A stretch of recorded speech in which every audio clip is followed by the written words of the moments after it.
Salut à tous. Vous savez, depuis la rentrée, j'ai vu pas mal de films français, mais j'en ai jamais parlé d'un seul dans mes vidéos. J'ai vu un film consacré à l'éducation nationale, un film sur l'introversion et les réseaux sociaux, un film sur l'adultère, un film consacré à l'autisme, et le seul film dont j'ai jugé bon d'en parler juste après la séance, il a fallu que ce soit celui-là, un film historique réalisé non, j'avais dit que je donnerais pas de crédit à ce gars-là. Et le film que je viens de voir, Les Misérables, c'est une véritable claque. C'est peut-être même le meilleur film français de 2019, je vous en parle tout de suite. Et non, ce film n'a strictement rien à voir avec le roman de Victor Hugo. Enfin, presque. Les Misérables est un film de Ladjli, réalisateur originaire de Montfermeil. Dans cette ville, on suit 3 membres de la BAC, c'est-à-dire la brigade anticriminalité. L'un d'entre eux vient d'être muté et découvre le quotidien de cette commune dans le 93. Les deux autres ont déjà pris leur marque depuis 10 ans. Bref, tout va bien dans le meilleur des mondes, jusqu'à ce qu'un certain conflit va être déclenché et Montfermeil va être témoin de plusieurs événements. En clair, c'est une histoire qui parle de conflits entre les forces de l'ordre et les habitants de banlieue, notamment les plus jeunes. Dans un premier temps, remettons un peu les choses dans leur contexte. Ce film est inspiré d'un véritable drame vécu par le réalisateur lui-même. En effet, ce dernier a été témoin d'une brutalité policière qui s'est déroulée dans l'immeuble de la ville de Gagny. Du coup, il a filmé toute la scène et a réutilisé certains éléments pour son long métrage. Les Misérables. D'ailleurs, le film lui-même a évoqué une certaine émeute provoquée en 2005, dans plusieurs banlieues, dont Clichy-sous-Bois. À la vision de la bande-annonce du film, on dirait vraiment un film d'anarchie. Et c'est le cas. Tu as même droit à des trucs du genre des fusillades, des passages à tabac, de l'attitude ghetto hardcore du Nord, des tas d'expressions du genre wesh, vas-y, nique sa mère la pute, vas-y, casse-toi, sale poucave. Oui, mais le film va beaucoup plus loin que ça. Ce n'est pas la faute à l'autorité publique, ni aux habitants des banlieues qui, pour la plupart du temps, sont en situation précaire. Et à chaque bourde que fera chaque parti, il y a toujours des conséquences. Et la cerise sur le gâteau, c'est qu'il y aura des moments où on s'intéresse sur le quotidien de chacun de ces personnages. Et d'ailleurs, mention spéciale aux personnages de Chris et de Stéphane, qui méthodologiquement et idéologiquement sont quasiment opposés, mais qui ont pour mérite d'avoir une motivation commune, l'ordre public. Pour le reste, ça va être difficile de vous parler de ce film sans passer par la partie spoil, car il se passe beaucoup de choses. Je préfère vous inviter à quitter cette vidéo avant le jingle, voire même tout de suite, car il faut que vous voyez ce film dans de meilleures conditions possibles. Vous serez surpris à plusieurs niveaux, c'est réaliste, les acteurs s'en donnent à cœur joie, et encore une fois, ce film est impartial. Et en plus d'être un film, c'est une mise en garde d'une utilité publique.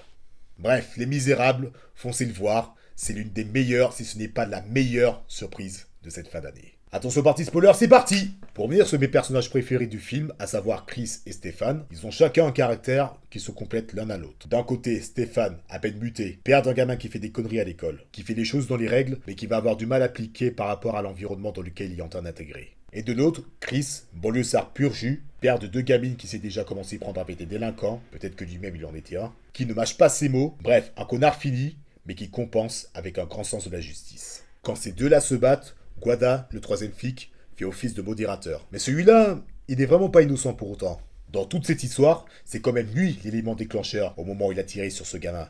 Issa, qui lui a quand même volé un lionceau à un cirque. Et encore, ce vol-là, ça aurait limite pas trop grave. Si tu retires le fait que Guada ait soi-disant tiré malgré lui sur le petit à coup de flashball, ce dernier se serait fait interroger, le lionceau aurait été signalé et puis hop, affaire classée. Mais non, malheureusement, il en a été autrement. Mais en même temps, cette scène est assez importante car elle fait vraiment écho à la bavure policière que les habitants de la cité vivent tous les jours. Même si bon, on va pas se mentir, tout ça ne serait pas passé si le gamin n'avait pas piqué le lionceau. Bon, ok, dit comme ça a l'air d'être compliqué. Mais laissez-moi vous récapituler l'histoire pour appuyer mon propos. Bon, le cirque a perdu le lionceau, il accuse le maire de l'avoir piqué, les flics recherchent la pauvre petite bête pour calmer l'atmosphère, ils ont raté le coupable Keïssa, ses potes viennent farouchement le défendre, Guada calme le petit avec le flashball, un drone a filmé la scène, les flics recherchent la carte SD du drone sinon ils risquent de graves sanctions, ils ont retrouvé la carte SD, tout allait bien, jusqu'à ce qu'un jour, suite à l'accident du flashball, tous les gamins de la cité s'acharnent contre les flics et le film se termine sur un gros massacre.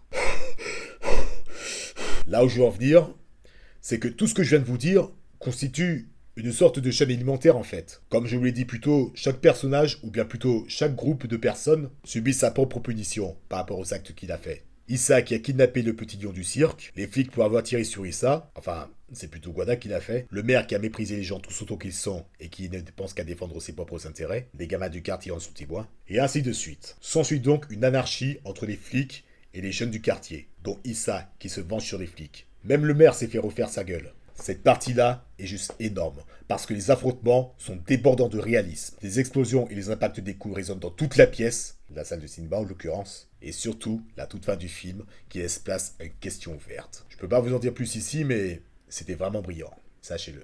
Et de plus, toute la scène finale, ainsi que la scène d'ouverture, forment vraiment un propos. En effet, au début du film, tu vois Issa et ses amis parmi la foule sur les Champs-Élysées pour célébrer la victoire du bleu lors de la Coupe du Monde 2018. C'est-à-dire une France unie le temps d'une journée. Même si bon, il y a eu quand même quelques déboires, mais bon, ça c'est une autre histoire. Et à la toute fin du film, l'ordre public et la jeunesse s'entre-déchirent. Limite, c'est mai 68 en pire. Ces deux seules scènes résument parfaitement l'état d'esprit de la société dans laquelle on vit. Surtout à l'heure où les gilets jaunes font la une des journaux.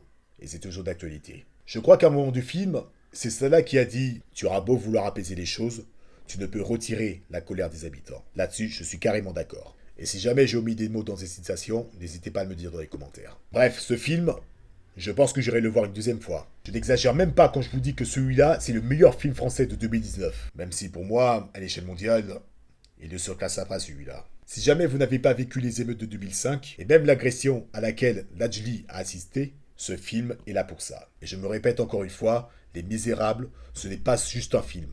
C'est une mise en garde, de l'anticipation, qu'il faut vraiment prendre au sérieux. Réaliste, violent, percutant, bref, ce film, foncez le voir. C'est un ordre. Voilà pour Les Misérables, mes chers amis. J'espère que cette critique vous a plu. Si vous avez quelque chose à rajouter, n'hésitez pas à me le faire savoir dans les commentaires. Abonnez-vous à cette chaîne pour plus de contenu. Suivez-moi sur Instagram pour plus de news. Et on se retrouve très bientôt pour une prochaine vidéo. Et d'ici là, portez-vous bien.